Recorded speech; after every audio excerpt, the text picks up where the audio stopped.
I got it. The note you give me when you left. Ooh.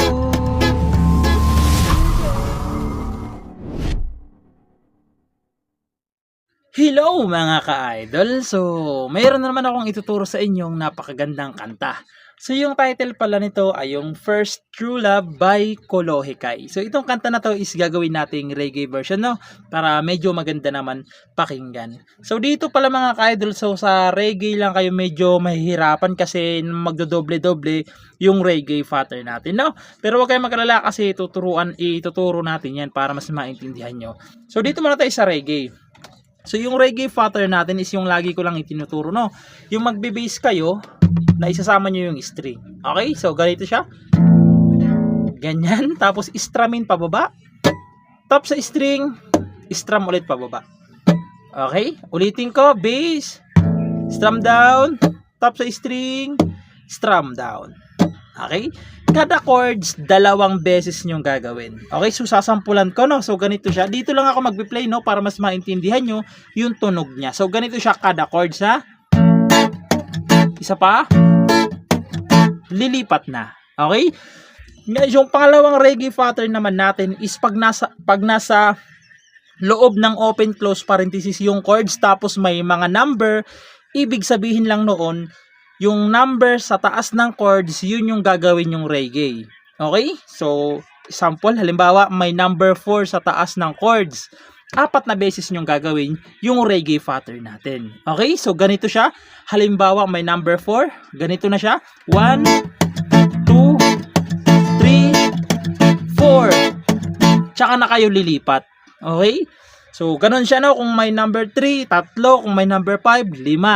Okay? Ganun siya. No? So, ulitin ko. Pag may open, close, parenthesis yung chords, tapos may number sa taas nila, ibig sabihin lang yan, yung number sa taas ng chords, yun yung dami ng reggae pattern doon sa chords na yun. Okay? So, yun. Sana naintindihan nyo, no? So, ngayon, proceed na tayo dito sa kanyang whole verse. So, yung whole verse niya rito, mga ka-idol, no? So, 2 chords lang. So, yung chords dyan is A. So, yung A na gagamitin natin is sa 5th fret. Ibabar nyo. 1, 2, 3, 4, 5. Babar nyo sa 5th fret. Okay? Ayan. Dito naman sa 6th fret ay 3rd string.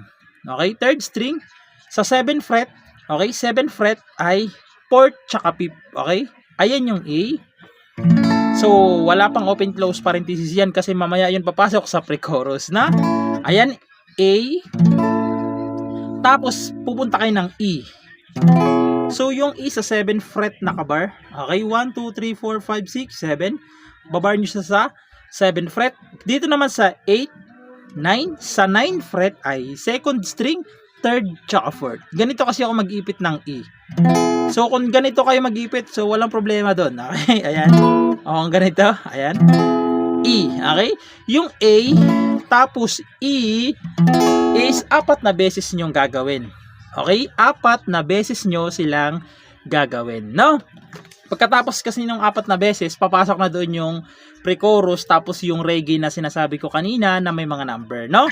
So, sasampulan ko sa kayo sa kanyang verse para mas maintindihan nyo kung paano siya tugtugin, no? So, dito lang ako magpi-play ha para mas maganda yung tunog niya. So, ganito siya kapag kinantahan sa verse. Ganito siya. I got it, the note you give me when you left. Still got it, lying exactly where you left. Na, tapos papasok na yung pre-chorus. Oh, my heart broken too. Papasok na yung kanyang pre-chorus. Okay? So, sana naintindihan nyo yung verse, no? So, ngayon, proceed na tayo dito sa kanyang pre-chorus. So, yung pre-chorus dito mga ka-idol, no? Kung makikita nyo dyan, andyan dyan na yung chords na may open close parenthesis, tapos may number sa taas. Okay? So, yung chords dyan is D. So, yung D, nasa 5th fret na kabar. Okay? 1, 2, 3, 4, 5. Babar nyo sa 5th fret. Okay?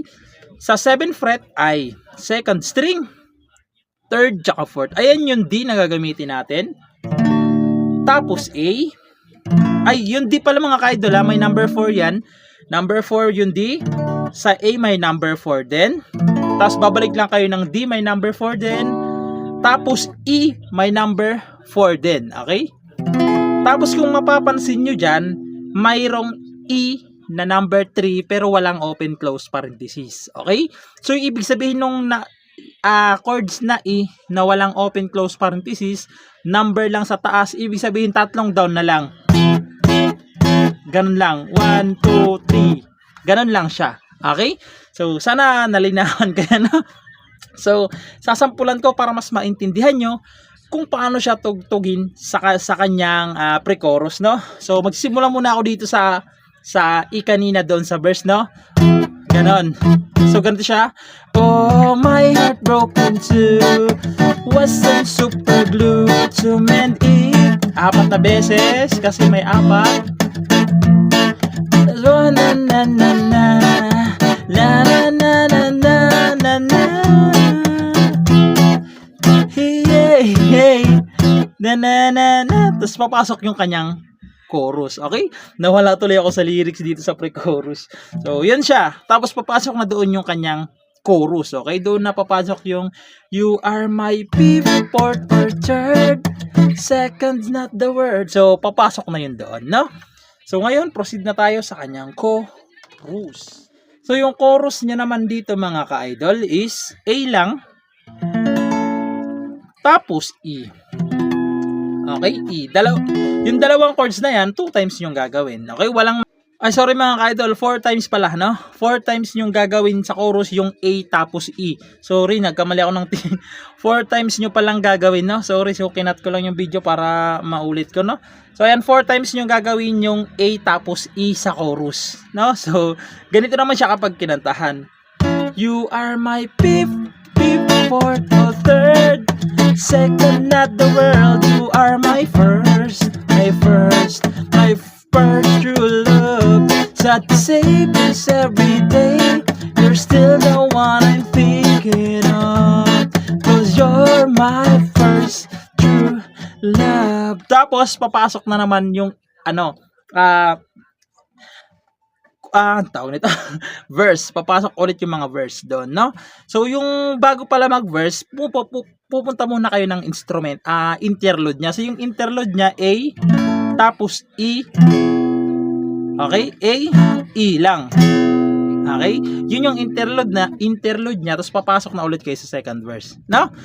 So, ayun lang naman. Sana naintindihan nyo itong tutorial natin at nagustuhan nyo. At yun lang. Good luck sa bago nyong matututunan.